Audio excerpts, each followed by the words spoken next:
Hello everyone, जैसा कि हम सभी को पता है हमारे उपराष्ट्रपति वाइस प्रेसिडेंट जगदीप धनखड़ ने अपना रेजिग्नेशन हमारे प्रेसिडेंट को सौंप दिया है।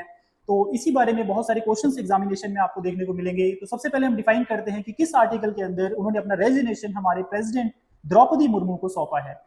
आर्टिकल नंबर 67 ए डिफाइन करता है कि हमारे जो वाइस प्रेसिडेंट हैं वो प्रेसिडेंट को रिटन फॉर्म में अपना रेजिग्नेशन सौंप सकते हैं।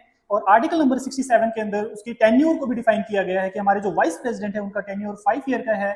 5 ईयर से पहले अगर उनको रिमूव करना हो तो पार्लियामेंट के बोथ हाउसेस में एक मेजोरिटी ऑफ वोट्स के द्वारा उन्हें रिमूव किया जा सकता है।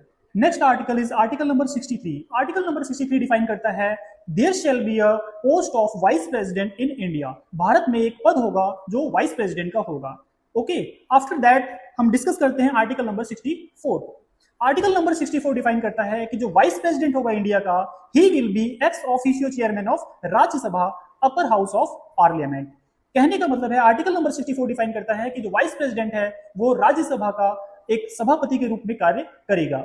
You can say he will be speaker of that upper house of parliament. Now next article is article number 65। Article number 65 define करता है कि जो हमारे वाइस प्रेसिडेंट है वो as acting president of India के तौर पर भी वर्क कर सकते हैं in case of vacancy of that post. जब प्रेसिडेंट अपने वर्क पे नहीं होते हैं या प्रेसिडेंट किसी रीजन से रेजिग्नेशन दे देते हैं, उसके बाद वाइस प्रेसिडेंट उनके पोस्ट पे वर्क करते हैं। It is defined in article number 65।